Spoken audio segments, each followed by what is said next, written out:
السلام عليكم ورحمة الله وبركاته. الحمد لله. اللهم صل على محمد وعلى آل محمد كما صليت على إبراهيم وعلى آل إبراهيم إنك حميد مجيد. اللهم بارك على محمد وعلى آل محمد كما باركت على إبراهيم وعلى آل إبراهيم إنك حميد مجيد. رب اشرح لي صدري ويسر لي أمري واحلل عقدة من لساني يفقهوا قولي. أعوذ بالله من الشيطان الرجيم. بسم الله الرحمن الرحيم. يا أيها الذين آمنوا قوا أنفسكم وأهليكم نارا وقودها الناس والحجارة عليها ملائكة غلاظ شداد لا يعصون الله ما أمرهم ويفعلون ما يؤمرون. صدق الله. അല്ലാഹു സുബ്ഹാനഹു വ തആല നമ്മുടെ ഇരുത്തം ഇഹലോകത്തും പരലോകത്തും ഉപകരിക്കപ്പെടുന്ന സ്വാലിയായ അമലാക്കി തീർക്കുകയും ചെയ്യുമാറാവട്ടെ. ഈ അവസരത്തിൽ പ്രത്യേകം ദുആ ചെയ്യുന്നു. സദാദ് ഉസ്താദ് പറഞ്ഞതുപോലെ നമ്മുടെ ക്യാമ്പിൻ്റെ ഭാഗമായിട്ടുള്ള പ്രമേയം തന്നെ പവിത്രമാണ് കുടുംബം, പരിശുദ്ധമാണ് ബന്ധങ്ങൾ എന്നുള്ളതാണ്. പക്ഷേ ഈ ഉള്ള ആളുകൾക്ക് മനസ്സിലാക്കേണ്ടത് ഈ ഫാമിലി മീറ്റ് എന്ന് പറഞ്ഞുകൊണ്ടാണ് ഇവിടെ നമ്മളിങ്ങനെ ഒരു സംഗമം സംഘടിപ്പിച്ചിട്ടുള്ളത്. നമ്മളൊക്കെ ഫാമിലി ആയിട്ട് വന്നിട്ടുണ്ടെങ്കിൽ അതേ ഒരു അർത്ഥമുള്ളൂ. അതല്ലാതെ നമ്മൾ ഫാമിലി മീറ്റ് എന്ന് പറഞ്ഞുകൊണ്ട് പ്രമേയം വെക്കുകയും ഫാമിലിനെ കൊണ്ടുവരാതെ നമ്മൾ മാത്രം സ്വർഗത്തിലേക്ക് പോവുക എന്നുള്ളതല്ല ഞാൻ നിങ്ങൾക്ക് മനസ്സിലാക്കേണ്ടത്. നമ്മൾ നമ്മുടെ കുടുംബം എന്ന് പറഞ്ഞാൽ ആദം നബി അലൈഹിസ്സലാത്തു വസ്സലാം, അതുപോലെ തന്നെ ഹവ്വാ, ഇവരിൽ നിന്ന് ഉണ്ടായ ഒരു സംഗതിയാണ് കുടുംബം എന്ന് പറയുന്നത്. ഈ കുടുംബം എന്ന് പറയുന്നത് ഏത് സമയത്തും ഏത് സന്ദർഭത്തിലും ഇമ്പമുള്ളതാകണം. ആ കുടുംബത്തിൽ സമാധാനം വേണം, ശാന്തി വേണം. അവിടെയാണ് കുടുംബത്തിൽ സന്തോഷത്തോടു കൂടി ജീവിക്കാൻ നമുക്ക് സാധിക്കുക.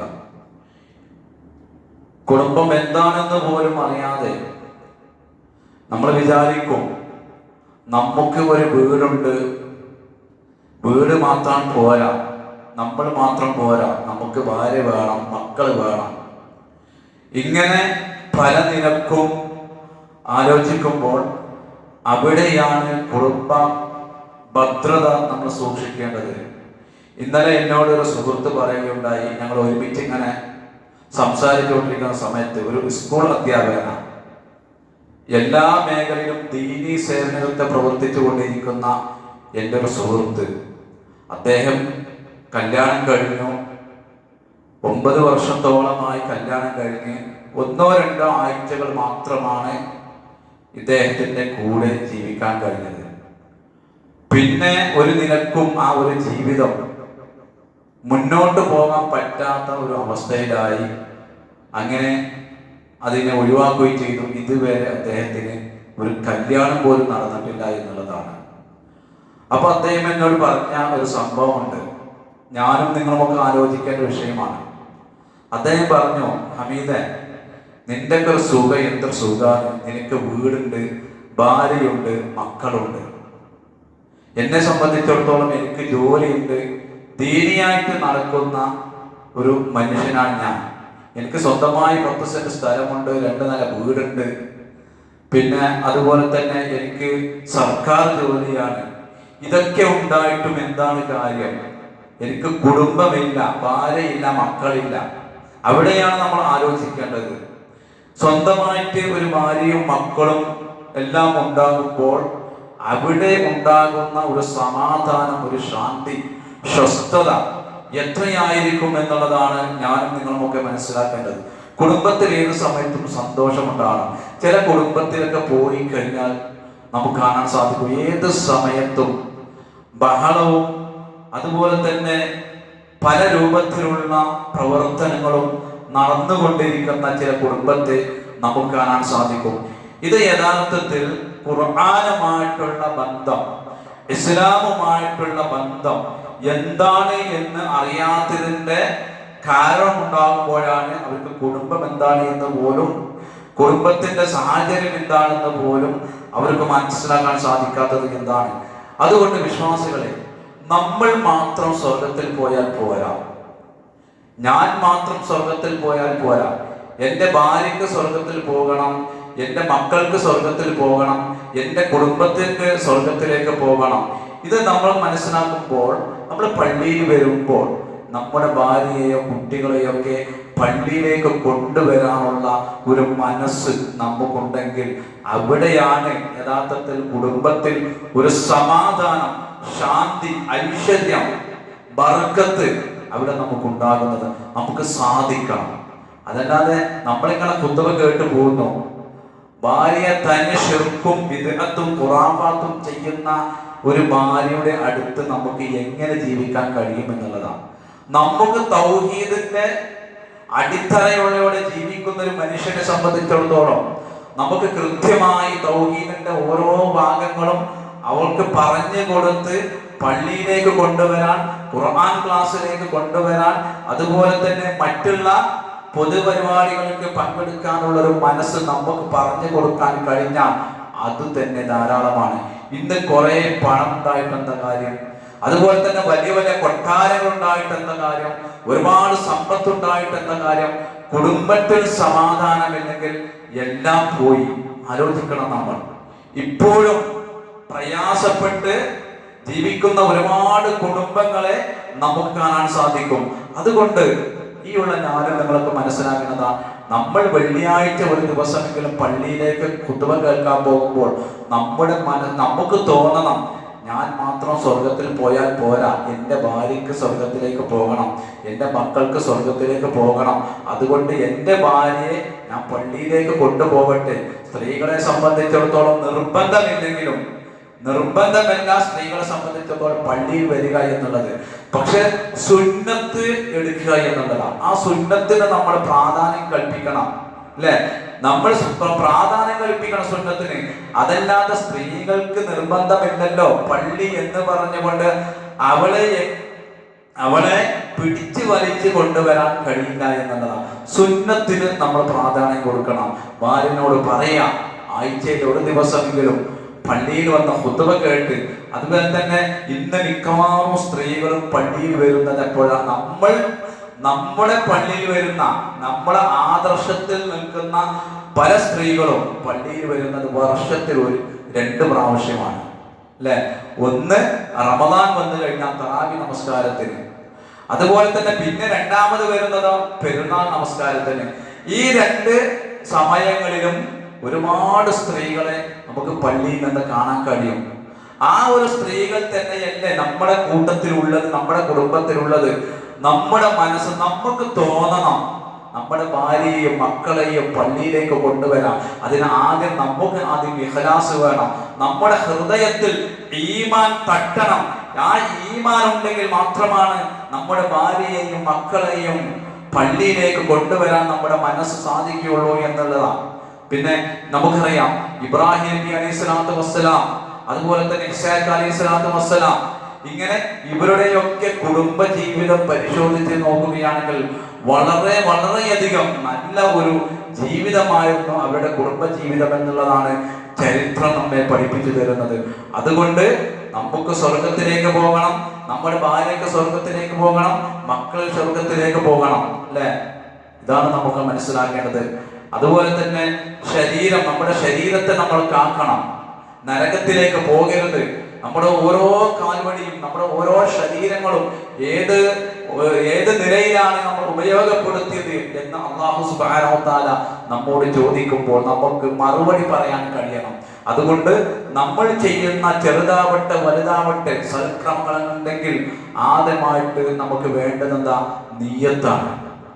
സൽക്രമം ശരിയാക്കണമെങ്കിൽ, ഇബാദത്ത് ശരിയാക്കണമെങ്കിൽ നിയ്യത്താണ് ഒരു മനുഷ്യന് ആദ്യമായിട്ട് വേണ്ടത്.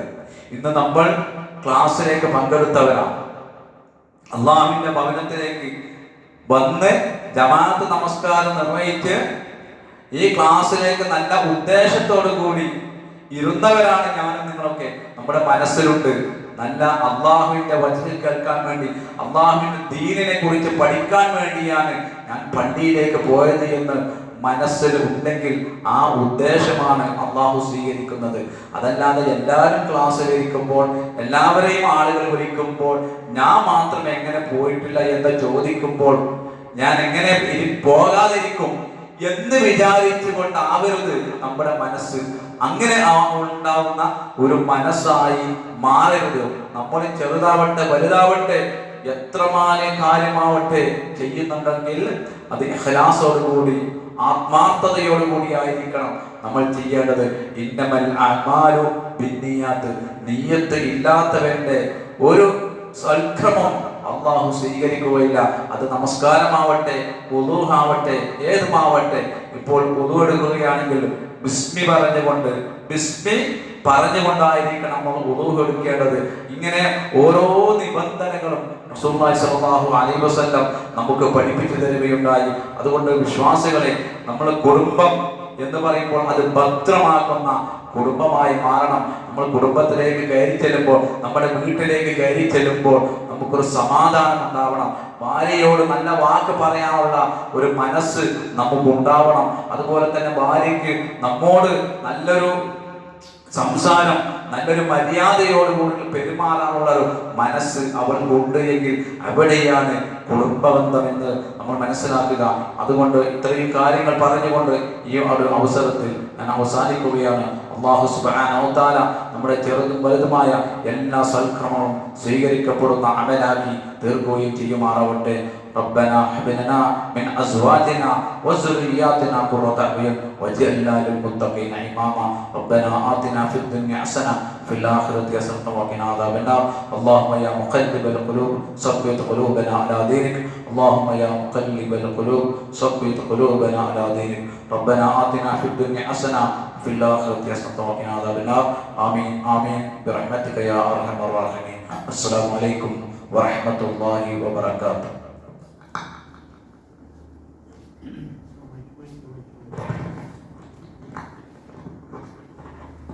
അസ്സലാമു അലൈക്കും വറഹ്മത്തുള്ളാഹി. ഈ കുടുംബ സംഗമത്തിനെ സംബന്ധിച്ച് എല്ലാവർക്കും പ്രത്യേകം നന്ദി അറിയിക്കുന്നു. അതുപോലെ ഇതിൽ ക്ലാസ് എടുത്ത ബഹുമാനപ്പെട്ട അഹമ്മദ് സദാബാദിനെ അവർക്കും ബഹുമാനപ്പെട്ട അബ്ദുൽ ഹമീദ് മുലവി വണ്ടൂർ അവർക്കും പ്രത്യേകം നന്ദി അറിയിക്കുന്നു. നാളെ രാത്രി 11 മണിക്ക് ഗ്രഹണ നമസ്കാരം ഉണ്ടായിരിക്കുന്നതാണ്. സംബന്ധിക്കാൻ പറ്റുന്ന ആളുകളൊക്കെ കുടുംബസമേതം പള്ളിയിലെത്തിക്കണം. രാത്രി 11 മണിക്കാണ് ഗ്രഹണ നമസ്കാരം ആരംഭിക്കുക.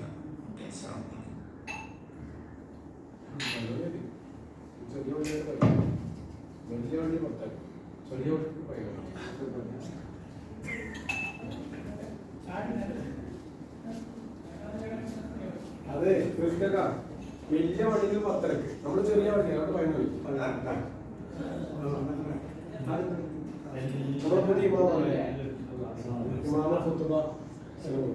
പിന്നെ വാലിന്റെ ഉപ്പയാണ് നമ്മുടെ പ്രസിഡന്റ് അല്ല.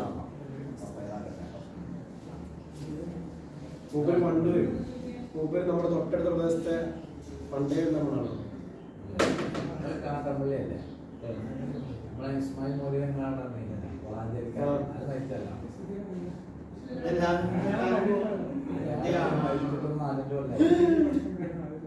ഏത്